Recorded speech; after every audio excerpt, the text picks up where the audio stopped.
Hello everyone. Today we are going to read the chapter Deep Water, which is the third chapter in your book Flamingo. The author of the same is William Orville Douglas. Douglas was born in 1898 and he died in 1980. He was born in Minnesota, USA.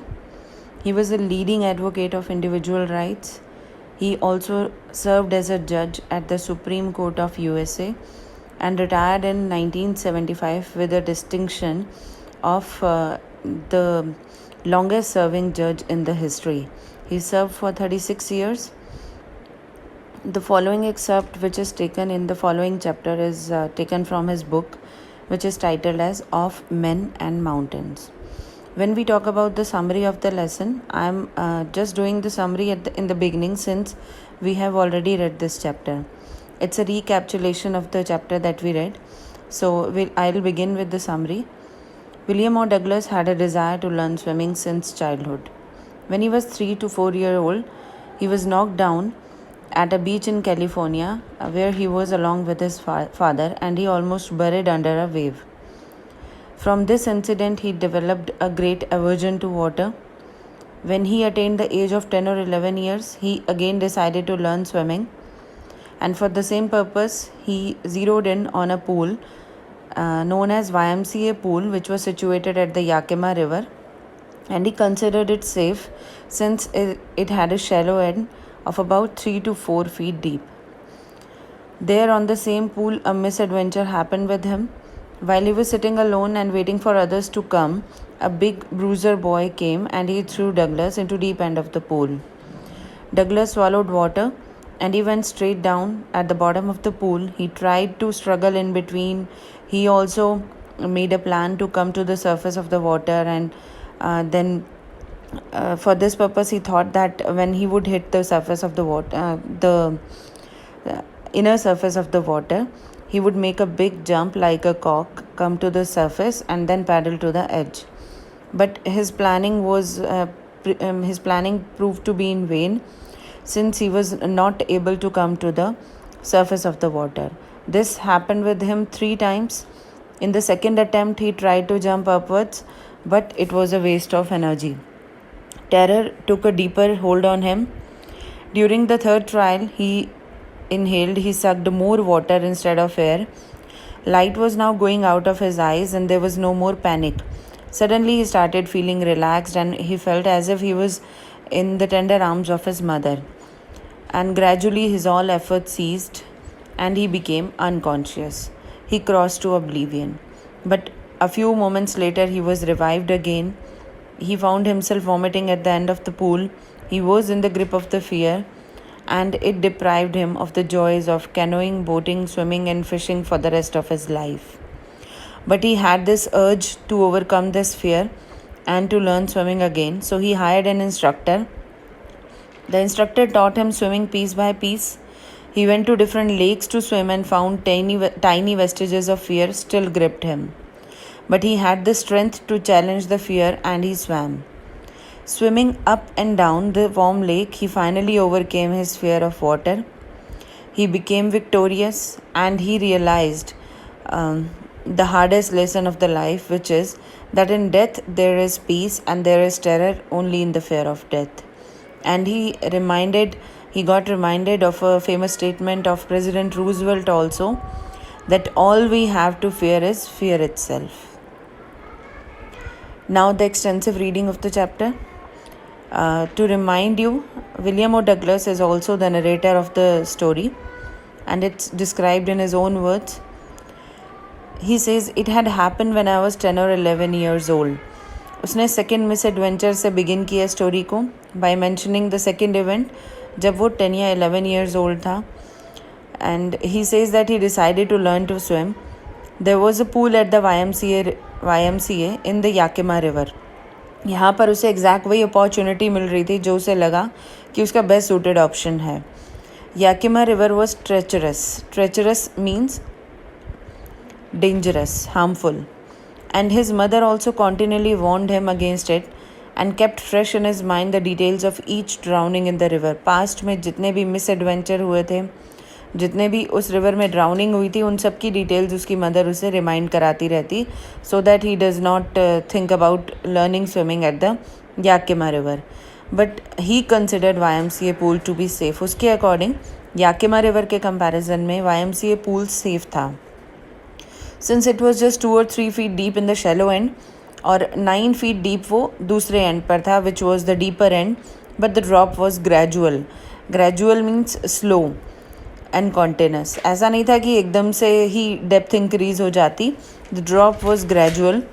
So he got a pair of water wings. जैसा कि हम लोग कुछ भी activity begin करने से पहले करते हैं, we arrange all the accessories and the equipments. तो उसने भी वाटर विंग्स अरेंज किए and he went to the pool. He had this problem that he didn't like to walk naked into the water. उसकी legs बहुत ज़्यादा skinny थी, पतली थी, तो उसे कपड़े उतार कर पानी में जाना पसंद नहीं था. But I subdued my pride and did it. Subdued, overcome. उसने किसी तरह अपने pride को overcome किया और पानी में गया for the first time. From the beginning, however, I had an aversion to the water when I was in it. अब वो यहाँ पर प्रीवियस इंसिडेंट एक्सप्लेन कर रहा है कि क्यों उसके मन में पानी को लेके इतना डर था. Aversion means dislike. This started when I was 3 or 4 years old and father took me to a beach in California. वो अपने फादर के साथ था कैलिफोर्निया बीच पर. सडनली एक बड़ी सी वेव आई. He was holding on to his father's hand. हाथ पक्का पकड़ा हुआ था. Yet the waves knocked me down. Wave ने उसे नॉक डाउन कर दिया, नीचे अपने अंदर दबा दिया. And swept over me. उसके ऊपर पूरा पानी था. I was almost buried in water. जैसे कोई बरी हो जाता, तो उसे लगा पानी में वो बरिड हो गया है. His breath was gone. It was a matter of few seconds only. थोड़ी सी देर की बात थी, लेकिन उसके मन में डर आ गया. He was frightened. Father was laughing, क्योंकि फादर को मालूम था कि सिचुएशन उनके कंट्रोल में है, since he was holding Douglas hand. But there was terror in his heart at the overpowering force of the waves. This was the initial incident. My introduction to the YMCA swimming pool revived unpleasant memories and stirred childish fears. अब वो जो unpleasant memories थी past की, वो suddenly revive हो गई as soon as he went to YMCA pool to learn swimming. और उसके अंदर के जो childish fear थे, they also began stirring. Stir is to move. But in a little while, I gathered confidence. And I paddle with my new water wings. उसने अपने नए water wings पहने और बाकी बॉयज़ को देखने लगा और उन्हीं को एप करने की कोशिश करने लगा. Ape means to copy. उन्हें कॉपी करते हुए he started swimming inside the water. He went inside and he started swimming. और 2 या 3 ओकेजन पर उसने भी अलग अलग दिन ऐसा किया था. And he was just beginning to feel at ease in the water when this particular misadventure happen with him. अभी वो पानी में थोड़ा सा कंफर्टेबल ही हुआ था कि ये मिस एडवेंचर दोबारा से हो गया उसके साथ. I went to the pool one day when no one else was there. उस दिन पर्टिकुलरली उसे दिन पूल पर और कोई भी नहीं था. Douglas was all alone. Place काफ़ी क्वाइट था. Water was still. वाटर भी एकदम शांत था. There was no flow in water. कोई ज़्यादा वेव्स नहीं थी. And the tiled bottom was as white and clean as a bath tub. जो पूल बनाया गया था YMCA पूल याकिमा रिवर के ऊपर, ऑब्वियसली मैन मेड है, तो उसमें पूल में नीचे टाइल्स लगी हुई थी और वो बिल्कुल क्लियर वाइट सरफेस दिख रहा था जैसे बाथ टब होता है. I was timid about going in alone, so I sat on the side of the pool to wait for others. Timid is the opposite of bold. It means to be afraid. उसे डर लग रहा था अकेले पानी में जाने के लिए, तो उसने एक प्लानिंग अपने माइंड में की that he would wait for others to come. तब तक वो साइड में ही बैठा रहा. I had not been there long when in came a big bruiser of a boy, probably 18 years old. He had thick hair on his chest. He was a beautiful physical specimen with legs and arms that showed rippling muscles. Ripples are the kind of bubbles that are formed in water. तो उन bubbles की तरह उसकी muscles थी. He was about 18 years in age और beautiful physical specimen था. जैसे gym में जो कोई जाता है जिसकी एब्स हो और मसल्स होती हैं, तो ब्यूटीफुल फिजिकल स्पेसिमेन था उसका. And he yelled means to shout. He said, hi skinny, how would you like to be ducked. Ducked means thrown. तो पहले उसने आवाज़ दी डगलस को. ही सेड, तुम कैसे फेंके जाना पसंद करोगे. और without giving a moment to Douglas to think what he should do, he suddenly picked him up and tossed him into the deep end. Toss is to throw, उसे हवा में उछाला, जैसे कॉइन को टॉस करते हैं सेम उसी manner में उसे टॉस करते हुए which was the deeper end of the pool, उस साइड पर उसे फेंक दिया. Deeper end, it has been mention in the beginning that it was about 9 feet deep. He landed in a sitting position, जैसे बैठते हैं उस पोजिशन में वो पानी में गिरा. When he tried to inhale, he swallowed water. और एट वंस ही वो एकदम से ही पानी के बॉटम की तरफ जाने लगा बहुत स्पीडीली, क्योंकि फोर्स था जिस फोर्स ने उसे फेंका था. आई वॉज फ्राइटन्ड, बहुत ज़्यादा डर गया था डगलस, लेकिन इतना भी नहीं डरा हुआ था कि उसकी विट्स, उसका दिमाग ही काम करना बंद कर दें. ऑन द वे डाउन उसने अपनी प्लानिंग शुरू की. प्लानिंग क्या थी? That when his feet hit the bottom, जैसे ही पैर बॉटम को टच करेंगे वो एक बड़ी सी जंप लेगा, अपने आप को ऊपर की तरफ पुश करेगा, सरफेस तक आएगा, then lie flat on it, उस पर लेट जाएगा सीधा और पैडलिंग करता हुआ पूल के किनारे तक आ जाएगा. It seemed so simple to him at that time, लेकिन इतना सिंपल था नहीं जितनी प्लानिंग सिंपल थी. It seemed long way down, वो पहली बार ही नीचे जाना उसे बहुत लंबा रास्ता लग रहा था, क्योंकि वो बहुत धीरे धीरे धीरे नीचे की तरफ जा रहा था. And those 9 feet were more like 90, and before I touched bottom my lungs were ready to burst. वो 9 feet उसे 90 की लेंथ लग रही थी, जैसे वो 90 feet कवर कर रहा हो. अभी वो बॉटम टच कर पाता, इससे पहले ही उसके लंग्स के अंदर इतना पानी भर चुका है that they were ready to burst. जैसे ही उसके पैरों ने अपने नीचे बॉटम को फील किया कि बॉटम आ गया है, पानी का सरफेस आ चुका था नीचे का. I summoned all my strength, summon is to gather, इकट्ठा करना. उसने अपनी सारी स्ट्रेंथ इकट्ठी की और जो उसके अकॉर्डिंग उसे लगा कि एक बहुत बड़ी जंप थी, बड़ा स्प्रिंग था ऊपर की तरफ, वो उसने अचीव करने की कोशिश की, अपने आप को ऊपर धकेला. उसे लगा तो यही था कि वो ऊपर सरफेस तक, पानी के सरफेस तक एक कॉक की तरह आ जाएगा, जैसे शैम्पेन की बॉटल की कॉक ओपन होती है, वो एकदम से हवा में उछलती हुई जाती है. तो उसने भी ये इमेजिन किया था अपने लिए कि जैसे ही वो पानी के बॉटम को हिट करेगा तो एक कॉक की तरह सरफेस तक पहुंच जाएगा. What happened was absolutely opposite to it. Instead he came up slowly, धीरे धीरे ऊपर आ रहा था. I open my eyes and saw nothing. अपनी आंखें खोल के जब उसने आसपास देखने की कोशिश की तो obviously there was nothing but water. Water भी कैसा वाटर था? It had a dirty yellow tinge to it. Now a question would arise in your mind कि अभी थोड़ी देर पहले इन्होंने बोला कि टाइल्ड बॉटम था, it was as white as a bath tub, तो अब सडनली ये येलो वाटर कैसे हो गया? The thing they were talking about was about the shallow and. जो डीप एंड है वहाँ पर पानी के साथ लाई हुई रेत सेटल हो चुकी थी 9 feet की डेप्थ में.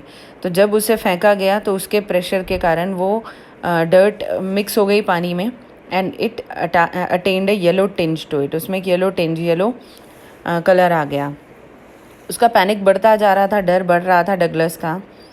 वो चाहता था कि अपने हाथों में आसपास कहीं पर उसे कोई रोप या कुछ और चीज़ मिल जाए जिसे वो पकड़ सके, लेकिन जब पकड़ने की कोशिश करता तो his hands would clutch only water. वो सफोकेट हो रहा था, दम घुट रहा था उसका पानी में. I tried to yell but no sound came out. Yell means to shout. उसने चिल्लाने की कोशिश की पर कोई आवाज़ बाहर नहीं आ रही थी. तब उसकी आइज़ और नोज़ धीरे धीरे पानी से बाहर आए. वो सरफेस तक पहुंच चुका था, लेकिन तब भी उसका मुंह बाहर नहीं निकल पाया और उसकी जो प्लानिंग थी पैडलिंग की वो यहाँ पे आके फेल हो गई, since he started going down the second time. He swallowed and choked more water. जब इनहेल करने की कोशिश की तो एयर की बजाय पानी ही गया मुंह में, तो और पानी लंग्स में भरने लगा. I tried to bring my legs up. अपनी लेग्स को वो ऊपर करने की कोशिश कर रहा था, बट लेग्स में तो जैसे कोई स्ट्रेंथ ही नहीं रह गई थी. And it was hanging as dead weight to his body. Dead weight जैसे बांध दिया हो किसी ने, ईंटें या कुछ और वेट बांध दिया हो बॉडी के साथ, उसकी लेग्स उसे वैसे फील हो रही थी, जो उसको साथ देने की बजाय instead it was pulling him down. उसकी लेग्स टोटली पैरालाइज्ड फील कर रही थी एंड रिजिड, हार्ड हो चुकी थी. It was like a great force was pulling him under. I screamed. उसने चिल्लाने की कोशिश की but only the water heard him. उसकी सेकेंड टाइम की long journey to the bottom of the pool begin हो चुकी थी. I struck at the water as I went down. नीचे जाते हुए अगर उसने किसी चीज़ को स्ट्राइक करने की कोशिश की तो it was only water. Strength को उसने अपनी एक्सपेंड किया, लड़ने की कोशिश कर रहा है, बिल्कुल वैसे ही जैसे किसी नाइटमेयर में, किसी बुरे सपने में हम किसी इररेजिस्टिबल फोर्स से लड़ रहे होते हैं. इररेजिस्टिबल इज़ अनकंट्रोलेबल. इस मोमेंट में अगर आप उठना भी चाहो तो आपकी बॉडी आपका साथ नहीं देती और आप उठ नहीं पाते हैं. I had lost all my breath. अब तक ब्रेथ तो पूरी ख़त्म हो चुकी थी, सांस लेने की तो पॉसिबिलिटी अब नहीं बची थी. लंग्स उसके एक कर रहे थे, एक इज़ पेन हो रहा था. हेड में एक थ्रॉबिंग साउंड सुनाई दे रहा था कॉन्टीन्यूसली, अंदर टिकिंग साउंड हो रहा था.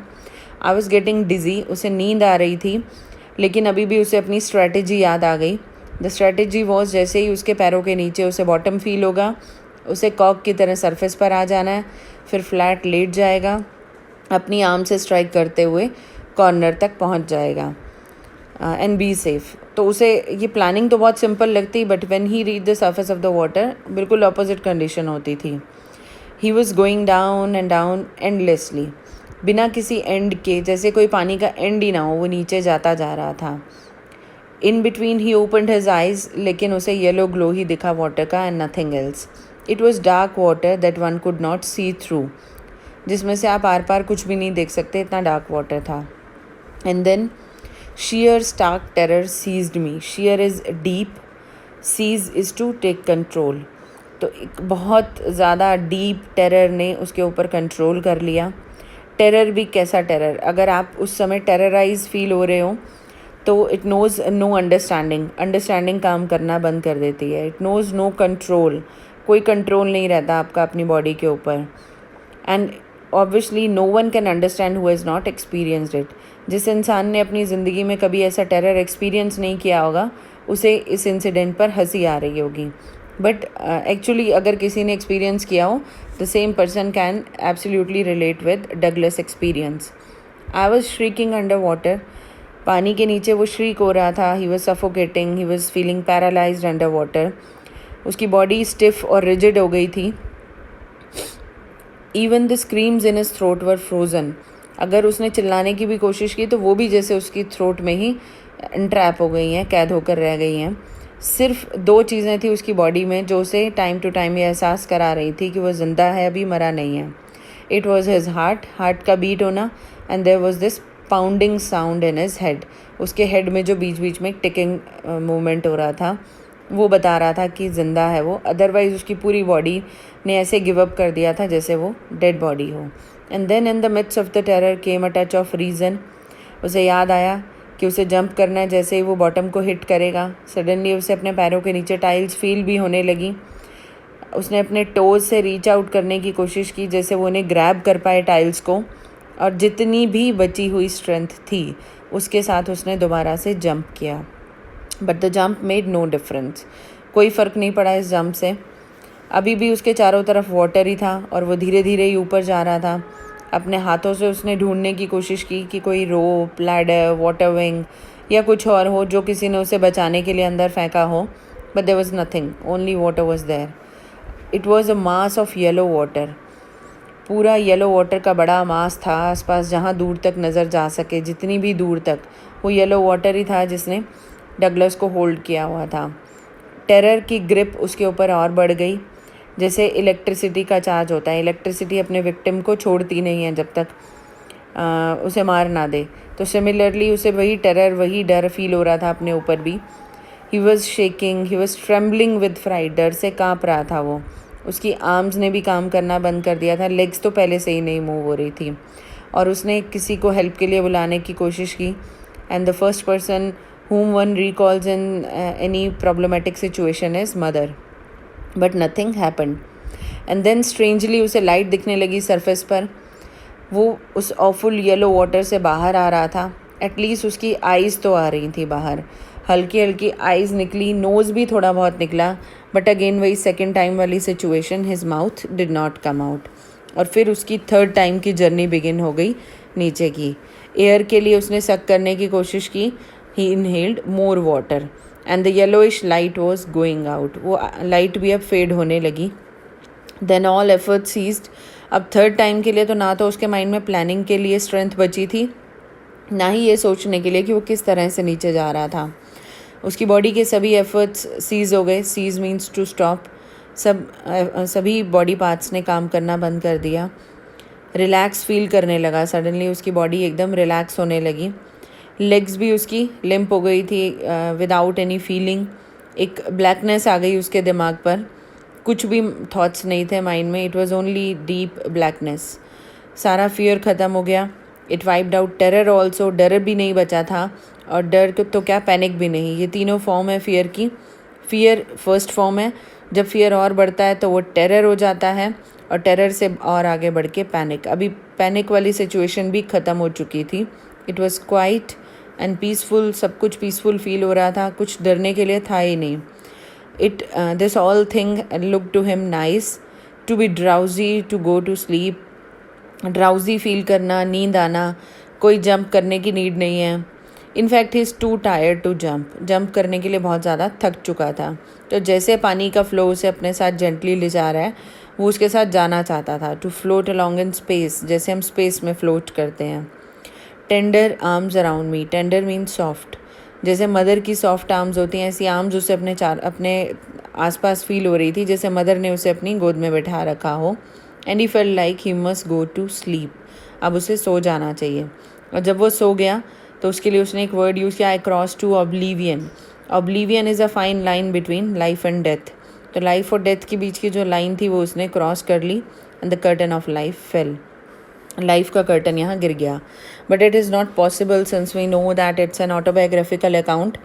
तो इसका मतलब ऑथर बच गया था to tell his story, to relate his experience later on. और it was all a moment, it was all a matter of about 30-40 seconds और अ मिनट। लेकिन उस एक मिनट को भी कितना ज़्यादा उसने याद रखा है और कितना ब्यूटिफुली डिस्क्राइब किया है। The next I remember, I was lying on my stomach beside the pool, vomiting, and the chap that threw me in was saying, but I was only fooling. Chap means person. Next जो उसे याद है, वो अपने stomach के बल लेटा हुआ था. He was vomiting water there, और जिस लड़के ने उसे अंदर फेंका था वो कह रहा था कि मैं तो सिर्फ मजाक कर रहा था. इतने में उसने अपने आसपास किसी और की आवाज़ सुनी जिसने कहा, the kid nearly died, be all right now. बच्चा तो लगभग मर गया था, लेकिन अब कोई बात नहीं, he is safe now, and let's carry him to the locker room. ये कहकर वो लोग उसे लॉकर रूम में ले गए, जहाँ वो कई घंटों तक लेटा रहा. कई घंटों बाद घर गया वो. He was weak and trembling, बहुत ज़्यादा वीक था, काँप रहा था. बेड पर जब वो लेटा तो रोने लगा, ज़ोर से काँपने लगा और रोने लगा था. उस रात को वो खाना भी नहीं खा पाया. कई दिनों तक इस हॉन्टिंग फियर ने उसके दिल में अपनी जगह बना ली थी. ये डर उसके मन में रहा था कई दिनों तक. द स्लाइटेस्ट एक्सर्शन अपसेट मी, ज़रा सी भी एक्सर्शन होती, थकान होती तो वो अपसेट हो जाता. उसके नीज़ वॉबली हो जाते, वीक फील करने लगता वो अपने नीज़ में. And sick to my stomach, और उसका पेट भी ख़राब हो जाता. I never went back to the pool. Obviously इतने बुरे एक्सपीरियंस के बाद कोई भी पूल पे वापस नहीं जाना चाहेगा. The same happen with him. I started fearing water, और जहाँ तक हो सके वो पानी को अवॉइड करता था, पानी के पास जाने से ही बचता था. अ फ्यू ईयर्स लेटर उसे कैस्केड्स के वाटर के बारे में पता चला. कैस्केड इज़ वाटरफॉल, वाटरफॉल के बारे में पता चला. I wanted to get in to them. वहाँ जाकर वो उसको एक्सपीरियंस करना चाहता था, उस कैस्केड की ब्यूटी को. लेकिन जब भी उसने कोशिश की, like when ever he was wedding at the Titan और बम्पिंग रिवर, टाइटन भी रिवर का नेम है and bumping is also river, या फिर वॉर्म लेक में जाके उसने बात करने की कोशिश की, वही पुराना terror, it seized him again. वो उसको दोबारा से कंट्रोल कर लेता जिसने पूल में उसे कंट्रोल किया था. तो पानी के पास जाते ही वो डर वापस आ जाता. ना सिर्फ वापस आता बल्कि उसकी पूरी बॉडी को पोजेस कर लेता कम्प्लीटली. उसकी लेग्स भी पैरालाइज फील होने लगती. एक आईसी हॉरर उसके हार्ट को ग्रैब कर लेता. दिल में पूरा वो डर भर जाता था, और वो डर दोबारा रिमाइंड होने के बाद obviously he could not do anything else. तो वो पानी से दूर रहने लगा. This handicap stayed with me as the years rolled by. कई साल गुजर गए, ये डर कम नहीं हुआ. In canoes on Maine lakes and fishing for landlocked salmon. If you notice, I have used 2 different color for underlining the words here. Pink colour lakes या रिवर्स के नेम को अंडरलाइन कर रहा है. With brown color, I have underlined the names of different species of fish. And on the next page you would notice that I have used blue color also, which symbolize the names of places. Red canoe के लिए मैंने use किया. Canoe is it's a kind of boat जो Oval shape की होती है and it's inflated with air. Oval shape में रहती है, बस इतना ही डिफरेंस है. बोट में बोटिंग होती है, कैनो में कैनोइंग होती है. तो जब भी वो कैनो में बैठकर मेन लेक पर गया लैंडलॉक सैल्मन की फ़िशिंग के लिए. Salmon is a kind of fish. Bass fishing bass is again a fish. उसके लिए न्यू हैम्पशायर जगह का नाम है. Trout is a fish. Destituate and Metolius is the name of rivers or lakes. Oregon, name of place. Fishing for salmon, again name of fish. Columbia, place. Bumping Lake, name of lake in the Cascades. Cascade waterfall, I have earlier told you. तो अलग अलग जगहों पर अलग अलग तरह की fishing के लिए वो गया. ऐसा नहीं है कि उसने टोटली गिव अप कर दिया और ट्राई ना किया हो अपने डर को ओवरकम करने के लिए. He made many attempts. लेकिन वो जहाँ भी जाता ये फियर उसके पीछे पीछे वहीं आ जाता. इसने उसके सारे फिशिंग ट्रिप्स रून कर दिए. रून इज़ टू डिस्ट्रॉय. और कैनोइंग, बोटिंग और स्विमिंग का जो जॉय होता है वो उससे छीन लिया.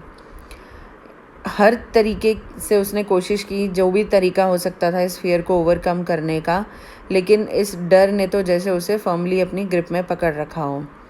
फाइनली उसने डिसाइड किया टू हायर एन इंस्ट्रक्टर. 1 अक्टूबर में उसने एक इंस्ट्रक्टर को कांटेक्ट किया and he asked him that he wanted to learn swimming. तो वो एक पूल पर गया और वहाँ पर 5 days अ वीक की प्रैक्टिस होती थी. हर दिन 1 घंटा प्रैक्टिस की जाती थी. जो मैनर था it was also quite interesting, जिसमें इंस्ट्रक्टर उसकी वेस्ट पर एक बेल्ट बांध देता. डगलस की वेस्ट पर एक बेल्ट बंधी होती थी जो एक रोप के थ्रू ओवरहेड पुली से होती हुई उसका दूसरा एंड इंस्ट्रक्टर के हाथ में रहता था. और डगलस को पूल में एक एंड से दूसरे एंड तक सिर्फ चलकर जाना होता था और इंस्ट्रक्टर उसके साथ पूल के बाहर चलते थे. This was a method to make him feel relaxed in water. वो जैसे जैसे चलता पुली के सहारे, रोप जो ऊपर पुली से रन होके इंस्ट्रक्टर के हाथ में जा रही थी, इंस्ट्रक्टर भी साथ साथ चलता. It was just a kind of assurance कि अगर उसे कुछ भी हुआ, अगर वो नीचे की तरफ गिरने लगा या स्लिप हुआ, तो इंस्ट्रक्टर वहाँ पर है जो उस रोप को खींचते ही एकदम उसे पानी से बाहर निकाल लेगा. It is as if like when one learns to cycling करते हुए ऐसे होता है जब बच्चा साइकिलिंग करना सीख रहा होता है तो देयर इज़ ऑलवेज समवन जो उसे पीछे से पकड़ के रखता है. जब तक वो बच्चा पीछे नहीं देख रहा कि किसी ने पकड़ा हुआ है या नहीं, वो ठीक चला रहा होता है. And as soon as he notices कि पीछे से कंट्रोल रिलैक्स हुआ, किसी ने पकड़ने में हाथ हटा लिए, तो वो डर के गिर जाता है. तो यही सेम कंडीशन शायद अभी डगलस की थी. वो एक बस एश्योरेंस के लिए उसने रोप इंस्ट्रक्टर के हाथ में पकड़ाई हुई थी so that he tries to feel relax in water. उनका डेली का भी बिगनिंग में यही शेड्यूल था जिसमें they went back and forth across the pool, hour after hour, कई घंटों तक, डे आफ्टर डे, कई दिनों तक, वीक आफ्टर वीक, इवन कई वीक्स तक उनकी यही प्रैक्टिस रही. On each trip across the pool a bit of the panic seized me. हर ट्रिप में कहीं ना कहीं बीच में वो पैनिक वापस आ जाता. Each time the instructor relax his hold on the rope and I went under water, some of the old terror returned and my legs froze. जैसे ही इंस्ट्रक्टर की ग्रिप रिलैक्स होती उस रोप के ऊपर, वो हल्का सा पानी के अंदर जाता और वही टेरर वापस आ जाता. It was 3 months before the tension began to slack is loose. 3 महीने लग गए उस टेंशन को कम होने में. सेकेंड एक्सरसाइज 3 महीने बाद जो इंस्ट्रक्टर ने उसे सिखाई, it was to put his face under water and exhale. अपने फेस को पानी के अंदर रखना और एक्सेलिंग करना और मुंह बाहर निकाल के इनहेल करना. इनहेलिंग एक्सेलिंग उसे सिखाई. ये एक्सरसाइज उसने हंड्रेड्स ऑफ टाइम रिपीट की. Bit by bit I shed part of the panic that seized me whenever my head went under water. जब भी पानी के अंदर उसका सर जाता तो जो डर वापस आता उसको धीरे धीरे उसने शेड करना शुरू किया, छोड़ना शुरू किया. Next he held me at the side of the pool and had me kick with my legs. Third exercise थी, उसे पूल के साइड में बैठना है और पानी में अपनी लेग्स के साथ किक करना है. कई हफ्तों तक वो सिर्फ यही करता रहा. बिगिनिंग में उसकी लेग्स ने काम करना बंद कर दिया बट दे ग्रेजुअली रिलैक्स्ड. लेकिन धीरे धीरे वो रिलैक्स फील करने लगा और फाइनली उसकी कमांड अपनी बॉडी के ऊपर बढ़ने लगी अंडर द वाटर. इस तरह से पीस बाय पीस इंस्ट्रक्टर ने डगलस को एक स्विमर बना दिया, लेकिन वो अभी पीसेस में था, अलग अलग एक्सरसाइजेज में. He was not sure what he would do if he went under the water. तो जब हर पीस परफेक्ट हो गया, उसने उन सभी पीसेस को इकट्ठा किया, एक इंटीग्रेटेड होल बनाया, और अप्रैल में उसने डगलस से कहा, April means about 7 months. October he began learning and April is the 7th month. तो तब 6 महीने बाद उसने कहा, now you can swim, dive off, कहीं भी जाओ डाइव करो, swim the length of the pool, crawl करो, स्ट्रोक लो, कोई भी, you are now free to swim. अब मेरी तरफ से तुम एक स्विमर बन चुके हो. ये अप्रैल में इंस्ट्रक्टर ने अनाउंस किया. I did. The instructor was finished but I was not finished. Underline this is an important statement which means कि इंस्ट्रक्टर का काम यहाँ पर ख़त्म हो चुका था. He had taught Douglas how to swim but I was not finished. Douglas was not finished here. अभी उसका काम बाकी था. He had to practice a lot, he had to overcome his fear. जैसे टीचर आपको पढ़ा देते हैं लेकिन उसके बाद आपका काम शुरू हो जाता है, सिमिलरली अब डगलस का काम शुरू हो चुका था. वो अभी भी हैरान होता था कि जब वो पानी में अकेला होगा, would he be terror stricken, तो क्या वो टेरर उसका अभी भी वापस आएगा. Whenever he was alone in the pool I tried it. अब उसको भी इंश्योर करने के लिए उसने ट्राई किया, पानी में अकेले गया. He swam the length up and down. Tiny vestiges of the old terror would return, but now I could frown and say to that terror trying to scare me, well, here is to you, look, and I would off go for another length of the pool. Vestige means portion.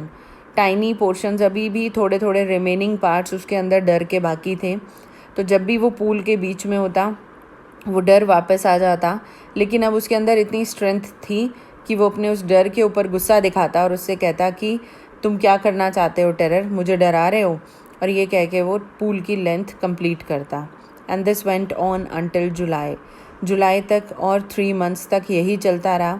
But I was still not satisfied, क्योंकि वो अभी तो सिर्फ एक enclosed territory में है, अभी वो सिर्फ पूल में स्विमिंग कर रहा है. I was not sure that all the terror had left. तो उस चीज़ को मेक श्योर करने के लिए he went to lake Wentworth in New Hampshire जगह में लेक वेंटवर्थ में गया वो. Dived off a dock at Triggs island. Triggs island था, आइलैंड का नाम है, जिसके एक किनारे पर which was over the water and it served as a dock वो प्लेस होता है जहाँ से पूल में डाइव किया जाता है. तो ट्रिग्स आइलैंड पे वो पहाड़ी का हिस्सा जो पानी के ऊपर बाहर को निकला हुआ था, उससे उसने डाइव किया, पानी के अंदर जंप किया लेक वेंटवर्थ में. And he swam 2 miles across the lake to Stamp island. सामने 2 miles के डिस्टेंस पर देयर वाज अनदर आइलैंड जिसका नाम था स्टैम्प आइलैंड. तो 2 miles का डिस्टेंस स्विमिंग करके वो सामने स्टैम्प आइलैंड तक गया. इस पूरे रास्ते में उसने डिफरेंट टाइप के स्विमिंग एक्ट्स परफॉर्म किए, डिफरेंट स्ट्रोक्स परफॉर्म किए. He crawled there, he performed breaststroke, side stroke and even backstroke भी ट्राई किया, अलग अलग तरह के स्ट्रोक ट्राई किए. Only once did the terror return. Terror एक बार वापस आया when he was in the middle of the lake. और लेक के बीच में जब उसने अपना फेस पानी के अंदर किया था तो उसे वहाँ पर बॉटमलेस वाटर दिखा, बिल्कुल वही bottomless water which he had earlier experienced at Yakima river. The old sensation returned but in miniature small form में वही सेंसेशन वापस आ गई, लेकिन अभी उसके अंदर स्ट्रेंथ है. He started laughing and said, well mister Terror, what do you think you can do to me. और उसके ऐसा पूछते ही, क्वेश्चन डिमांड करते ही, the terror fled is the past form of flee. डर के भाग गया टेरर और उसने अपनी स्विमिंग कंटिन्यू रखी. So whenever we'll talk about how Douglas overcame his fear of water. तो पहला जो उसका अटैम्प्ट था, it was about hiring an instructor and learning swimming. Second attempt going to lake Wentworth in New Hampshire. लेकिन इसके बाद अभी एक थर्ड अटैम्प्ट और रहता है अपने आप को पूरे तरीके से इंश्योर कराने के लिए that he had overcome his fear of water, जिसके लिए वो आगे अभी जाएगा. तो अभी 2 अटैम्प्ट्स के बारे में हम पढ़ चुके हैं. Number 1 hiring an instructor and number 2 is going to lake Wentworth in New Hampshire. Yet I had residual doubts. Residual is remaining. अभी भी उसके मन में डाउट्स बचे हुए थे.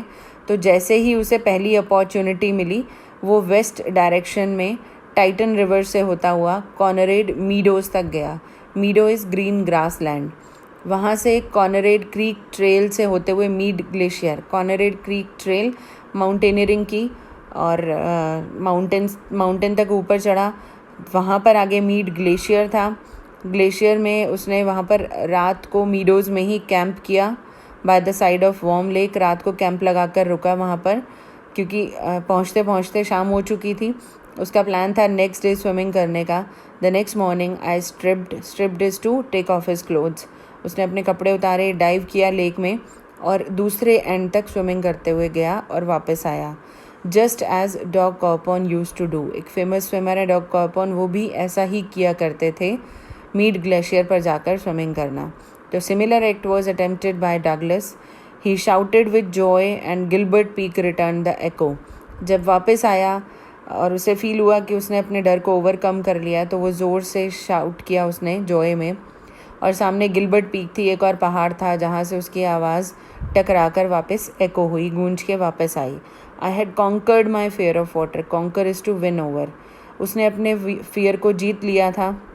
The experience had a deep meaning for him, क्योंकि जिन लोगों ने कभी अपनी लाइफ में टेरर को फील किया हो और फिर उसको कॉन्कर भी किया हो, वही लोग डगलस के अटैम्प्ट को अप्रिशिएट कर सकते हैं। In death there is peace. Finally जो उसने कुछ लेसन्स लर्न किए इस एक्सपीरियंस से, कि डेथ में तो पीस है। When ever you think about death, तो मरने के बाद तो कोई टेंशन ही नहीं रहती, कुछ भी आपको अचीव नहीं करना, कोई काम नहीं करना, किसी चीज़ के पीछे भागना नहीं है। तो there is always peace in death. Terror किस चीज़ में है? In the fear of death. मरने के डर से हम लोग डरते हैं। किस किस चीज़ों का डर हो सकता है कि कहीं अर्थक्वेक आ जाए, हम मर ना जाए, टेररिस्ट अटैक ना हो जाए, हम मर ना जाए। तो हम हर चीज़ से डरते ही रहते हैं, मरने के डर से। लेकिन डर कब है? मरने के डर में, मरने में नहीं है। डेथ में देयर इज़ पीस। एक फेमस प्रेसिडेंट भी रहे हैं यूएसए के, रूजवेल्ट, उनकी स्टेटमेंट, उनके ही कोट है एक, all we have to fear is fear itself. अगर डरने के लिए कोई चीज़ है तो वो सिर्फ डर है। अब क्योंकि डगलस ने दोनों चीज़ें एक्सपीरियंस की थी, and those two things are the sensation of dying, मरते समय कैसा फील होता है, and the terror that it can produce, और मरने की फीलिंग से क्या डर प्रोड्यूस होता है। वो दोनों ही चीज़ों को एक्सपीरियंस कर चुका था, लेकिन ज़िंदा रहने की जो उसके अंदर इंटेंसिटी थी, इच्छा थी, वो बढ़ती गई। एट लास्ट जब वो रिलीज्ड फील कर रहा है, when he had overcome his fear of water, तो वो बिल्कुल फ्री है। Now he is free to walk the trails. Mountain climbing कर सकता है, वो किसी भी पीक पर चढ़ सकता है, and to brush aside fear, और अपने फियर को साइड में रख सकता है। सो ही केम विक्टोरियस। उसने अपने डर को ओवरकम किया। नॉट ओनली दैट, उसको इतने ब्यूटिफुली डिस्क्राइब भी किया है। It's a lesson for all of us to learn from this story.